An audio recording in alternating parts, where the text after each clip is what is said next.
हाँ जी, good evening, Ram Ram, नमस्ते। कैसे हैं आप सभी? मैं नीरज शर्मा आप सबका एक बार फिर से स्वागत करता हूं आपके अपने बोल इंग्लिश के प्लेटफॉर्म पर। तो बच्चों, आज की क्लास में हम फिर से कुछ नए वर्ड पढ़ने वाले हैं। अगेन मैं आपको दोबारा से कहता हूं, ये वर्ड सिंपल हैं, बेसिक है। हमें ये वर्ड्स आते भी हैं, इनमें से बहुत सारे वर्ड्स हमें आते हैं, लेकिन हम इनको यूज नहीं करते। Whenever we try to speak in English, हम इन वर्ड्स को यूज नहीं कर पाते। So that's why I have decided to teach you these words so that you can use these words whenever you speak next time। जब भी आप अगली बार बोलो तो आप इनको यूज करो, इसीलिए मैंने डिसाइड किया इन वर्ड्स के ऊपर आपके साथ थोड़ी सी डिस्कशन तो पक्का पक्का बनती है। तो बच्चों, एक बार जल्दी से वीडियो को लाइक कर दो। चैनल पर नए आए हो तो यार प्लीज सब्सक्राइब करो हमारे चैनल को और आ जाओ, सीखते हैं। मैंने एक बार पहले भी आपको बताया था कि जब भी आप वर्ड सीखें तो आपको मीनिंग नहीं सीखना। अब आप इंग्लिश उस तरीके से नहीं पढ़ रहे स्कूल लेवल से। हमें क्या सीखना है? हमें यह सीखना है कि इस वर्ड का मैं सेंटेंस बना पा रहा हूं या नहीं बना पा रहा। बहुत सारे वर्ड्स हैं ऐसे जिनका मीनिंग हमें आता है, बहुत सारे वर्ड्स हैं, लेकिन यार वो कभी यूज ही नहीं हुए हमसे। आज तक उन वर्ड्स को हमने कभी यूज नहीं किया। कहीं लिखा हुआ दिख जाए तो हम पहचान जाते हैं, तो फिर फायदा क्या हुआ भाई? वो वर्ड तो मुझे आते ही आए ना, पूरे तो तब आए जब मुझे दिख जाए तो मैं समझ जाता हूं, और जब मैं बोलता हूं मैं उनको यूज कर लेता हूं। तो हम इसीलिए ये सेशन कर रहे हैं ताकि आप इन वर्ड्स को यूज कर पाओ। तो एक वर्ड से चार चार पांच पांच सेंटेंस बनाने आपको प्रैक्टिस करनी है अच्छी खासी। कुछ प्रैक्टिस आपको मैं करवाऊंगा इन बेसिक से वर्ड्स के साथ। आओ जल्दी से हम स्टार्ट करें। बोल इंग्लिश मतलब इंग्लिश सिखाने की गारंटी। आओ बच्चों, जल्दी से एक बार हम स्टार्ट करते हैं हमारी क्लास को। देखो जी, जो पहला वर्ड है आज का वो है मैनेज। बच्चों, जो वर्ड मैनेज है ये एक वर्ब है। बेसिकली जो वर्ड मैनेज है ये एक क्या है जी? वर्ब है। और मैनेज का मीनिंग क्या होता है जी? किसी चीज को, यार मैनेज का मीनिंग भगदड़ क्यों लिख दिया भाई इसने? मैनेज का मीनिंग क्या होता है जी? मैनेज का मीनिंग होता है किसी चीज को संभाल लेना, किसी परिस्थिति को क्या कर लेना जी? हैंडल कर लेना। मैनेज का मीनिंग यही होता है, किसी चीज को संभाल लेना, किसी परिस्थिति को हैंडल कर लेना, किसी सिचुएशन से क्या कर लेना? डील कर लेना। आप अक्सर जब भी होटल में जाते हो तो आपने देखा होगा वहां पर एक पर्सन होते हैं जिनको बोलते हैं मैनेजर साहब। तो मैनेजर साहब का कोई काम नहीं होता। बेसिकली मैनेजर का सिर्फ एक ही काम होता है, सबको उंगली करने का, सबको परेशान करने का। खुद का कोई काम नहीं है, बस काम ये है ये देखने का कि कोई व्यक्ति और कुछ काम कर रहा है या काम नहीं कर रहा। तो मैनेजर का मीनिंग है जो सब कुछ मैनेज कर रहा है। वो कोई काम नहीं कर रहा, वो मैनेज कर रहा है सारी चीजों को। तो आ जाओ यार, देखते हैं। हमने पढ़ा यहीं से वर्ब बनी मैनेज। मैनेज का मीनिंग होता है चीजों को संभाल लेना। तो देखो कह रहे she can manage her time well. वो अपने टाइम को अच्छे से क्या कर सकती है? मैनेज कर सकती है। आ जाओ लिखते हैं। कई बार कुछ गड़बड़ होती है तो हम हमारे पेरेंट्स को इन्फॉर्म करते हैं, यार पापा ऐसा ऐसा हो रहा है, मेरे से हैंडल नहीं हो रहा, आई can not manage this situation. मैं इस सिचुएशन को मैनेज नहीं कर पा रहा हूं। या फिर हम कई बार किससे कहते भी हैं, प्लीज मैनेज, मैनेज कर लेना जी। अब आप एक और एग्जाम्पल बनाओ। हम लिखते हैं, it was very difficult for me to manage my house during the time of lockdown. Lockdown के टाइम में बहुत मुश्किल था मेरे लिए अपने घर को संभालना, घर को क्या करना?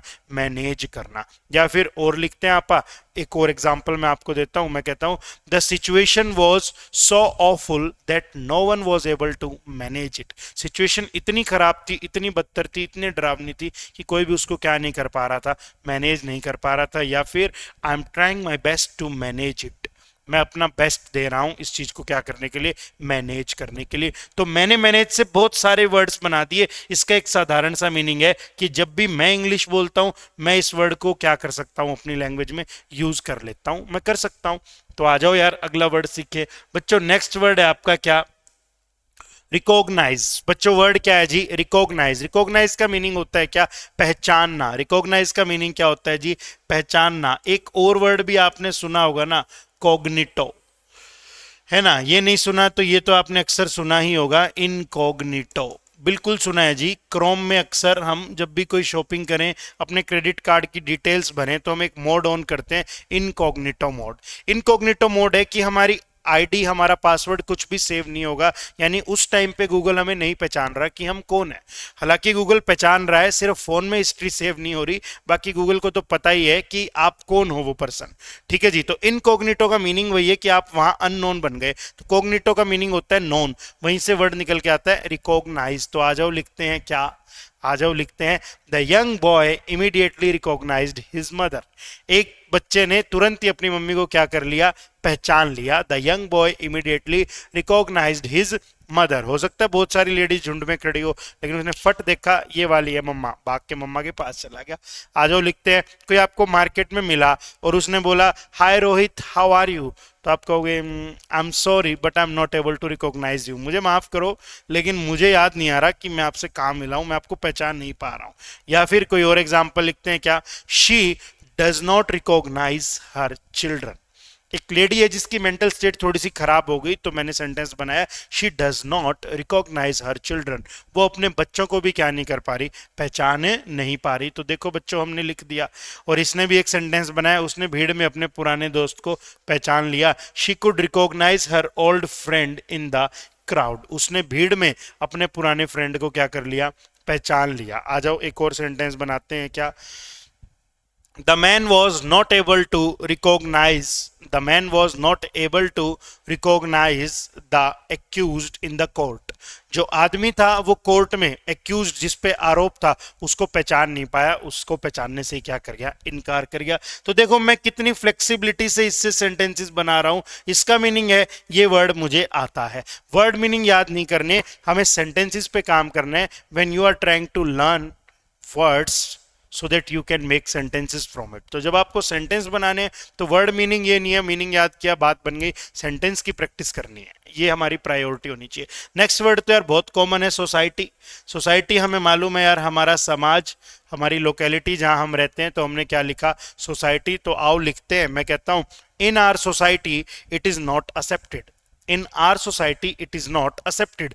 हो सकता है जी मेरे चाचा जी का लड़का बाहर रहता है, विदेश में रहता है, और वो हमारे घर आया और वो ड्रिंक करके आया, नशे में धुत है। तो मैंने कहा भाई देख यहाँ ये नहीं चलेगा, हमारी सोसाइटी में ये सब आम बात नहीं है, वहाँ है चलती है लेकिन यहाँ नहीं चलेगी।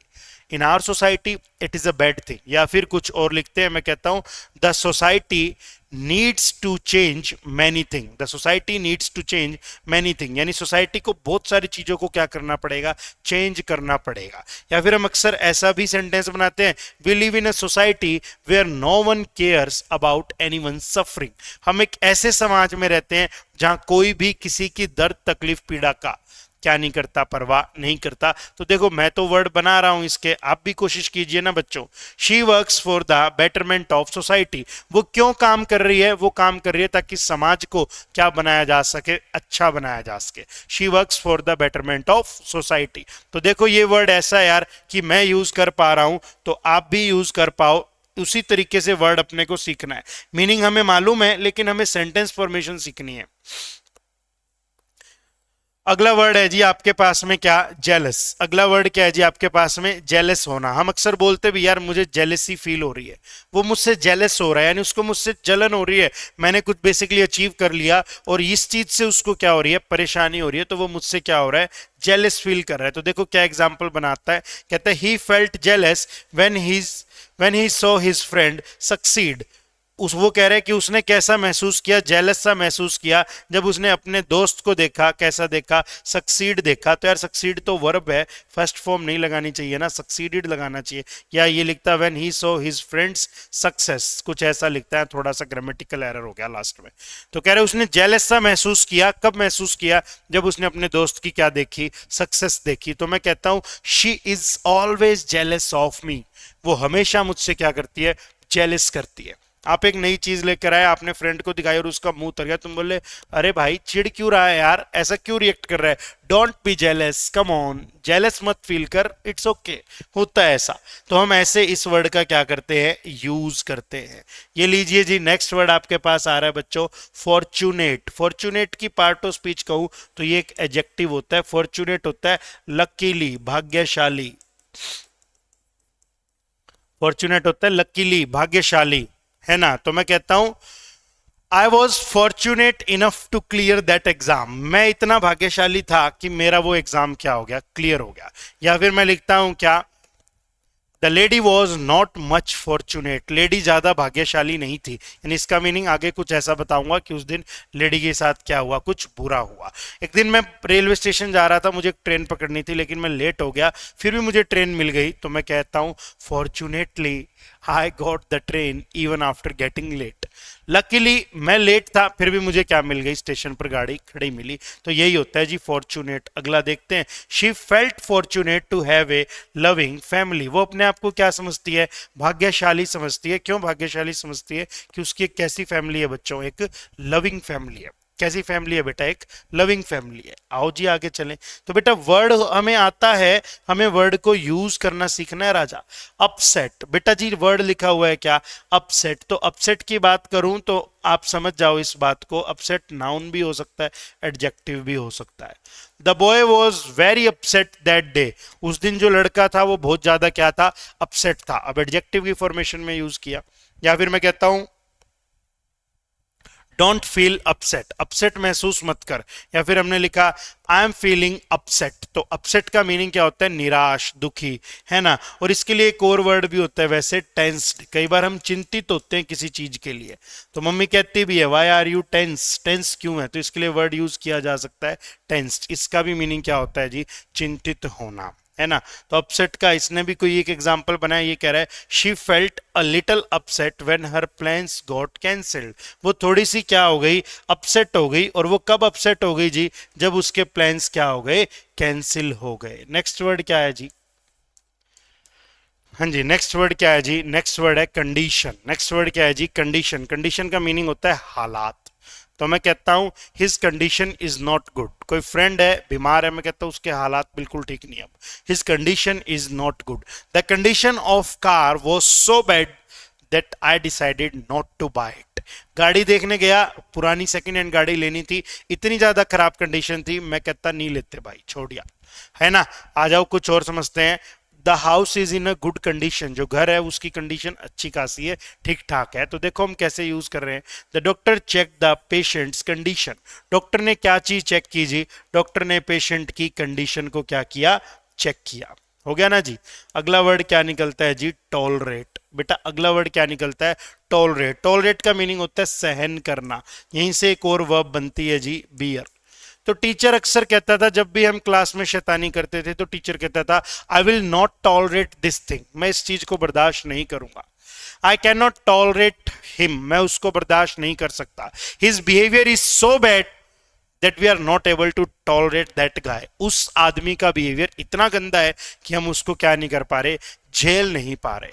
आई can not tolerate that idiot, मैं उस बेवकूफ को टॉलरेट नहीं कर सकता। वर्ड बना जी बियर। तो यही वर्ड होता है bear. I can not tolerate this pain. मेरे पेट में दर्द हो रहा हो, मैं कहूँ यार दर्द और नहीं झेला जा रहा, तो मैंने बोला I can not tolerate this pain. या फिर मैंने बोला I can not bear this pain. It's not easy to bear it. ये सहन करना कोई आसान बात नहीं है, बहुत ज्यादा क्या है, मुश्किल है। तो देखो यार हम टॉलरेट से कैसे वर्ड आराम से बना पा रहे हैं। She could not tolerate spicy food. वो मसालेदार खाना नहीं खा पाती, उससे वो खाना डाइजेस्ट नहीं होता। ठीक है, तो नहीं होता, अच्छी बात है। हाँ जी, तो बच्चों नेक्स्ट की तरफ बढ़ते हैं यार। अगला वर्ड निकल के आ रहा है कंसल्ट। बेटा कंसल्ट भी एक वर्ब है। कंसल्ट भी एक वर्ब है। आपसे आपके गधे बॉस ने काम कहा कि ऐसा करेंगे, अब तो आपने कहा भाई रुक जा, मेरे को मेरे पापा से एक बार कंसल्ट करना पड़ेगा। तो आपने उससे क्या कहा, आपने बोला I need to consult it with my dad. और फिर आप कहो आपने अपने एक दोस्त से भी कंसल्ट किया, तो आपने बोला I consulted the matter with my friend and he advise me not to accept the offer. तो कंसल्ट हम ऐसे यूज करते हैं। कंसल्टेंसी फर्म्स होती हैं जिनसे जिनसे लोग अक्सर जाके कानूनन सलाह लेते हैं, तो कंसल्टेंसी फॉर्म होती है। हम डॉक्टर के पास जाते हैं, हमें कोई इश्यू होता है तो डॉक्टर हमसे फीस लेता है, एक पर्ची कटती है, तो वो भी उसकी कंसल्टेंसी फीस होती है। अब आप उससे इलाज करवाएं या ना करवाएं, दवाई लें या ना लें, उसने तो आपको सलाह देने के पैसे आपसे ले लिए। एडवोकेट भी आपसे कंसल्टेंसी क्या ले लेते हैं, फीस ले लेते हैं। तो कंसल्ट का मीनिंग क्या होता है जी, डिस्कस करना किसी चीज को। क्या कह रहा है, he consulted a map before starting his journey. उसने सलाह ली, डिस्कस किया, एक मैप दिखाया, क्या जर्नी को क्या करने से पहले बच्चों, स्टार्ट करने से पहले। तो बेटा नेक्स्ट वर्ड आपकी स्क्रीन पर आ रहा है इमिटेट। नेक्स्ट वर्ड आ रहा है इमिटेट। यार इमिटेट एक वर्ब होती है। इमिटेट का मीनिंग होता है कॉपी करना। इमिटेट का एक मीनिंग क्या होता है जी, कॉपी करना। तो मैं लिखता हूं she loves to imitate her dad. उसे अपने पापा को कॉपी करना बहुत ज्यादा अच्छा लगता है। एक छोटी गुड़िया है जो अपने पापा को बहुत कॉपी करती है, तो हमने लिखा she loves to imitate her dad. आपका भाई आपकी नकल कर रहा है, आपने बोला प्लीज डोंट इमिटेट मी, मेरी नकल मत कर। या फिर क्या होता है, जो बंदर होते हैं वो अक्सर इंसानों की क्या करते हैं, नकल करते हैं। तो हमने क्या लिखा, मंकीज इमिटेट ह्यूमंस। बेसिकली ये नकल तो हम करते हैं, यही कहा गया है कि इंसान की उत्पत्ति बंदर से ही हुई है। तो हमने लिखा she imitated the teachers voice, उसने टीचर की वॉइस की क्या करी, नकल करी, कॉपी किया। तो बेटा जब भी कोई वर्ड आए, कोई वर्ड सीखो, अगर स्पोकन इंग्लिश के लिए आप पढ़ रहे हैं और आप उस वर्ड से 5, 10, 12, 15 सेंटेंस नहीं बना पा रहे, स्टार्टिंग में नया वर्ड सीखोगे तो 3-4 ही बना पाओगे। धीरे धीरे पहले 3-4 बनाना सीखा, फिर नेक्स्ट टाइम जब सीखा तो आप देख रहे हो कि अब आप 7-8 बना पा रहे हो, अगली बार आप 10, 12, 15 सेंटेंसेस बना पा रहे हो। It means now you know how to use that word in different contexts, otherwise you will not be able to use that word still after remembering it's meaning. तो अगर आप उस वर्ड से 10, 12, 15 अलग अलग सेंटेंस बना पा रहे हैं, इसका मीनिंग है कि आपने अब उस वर्ड को सीख लिया है जब आप स्पोकन इंग्लिश के लिए कोई वर्ड पढ़े। तो राजा आज की क्लास में कुछ यही बेहतरीन शानदार से वर्ड्स थे जो मैं आपके लिए लेकर आया, मुझे लगा आपसे डिस्कस करने चाहिए। अगर आपको वीडियो पसंद आई है तो वीडियो को लाइक कीजिए। अगर आप हमारे चैनल पर न्यू आए हैं तो हमारे चैनल को जरूर से सब्सक्राइब कीजिए, और हम मिलेंगे नेक्स्ट क्लास में, नेक्स्ट वीडियो में किसी नए इंटरेस्टिंग सेशन के साथ। Thank you so much students.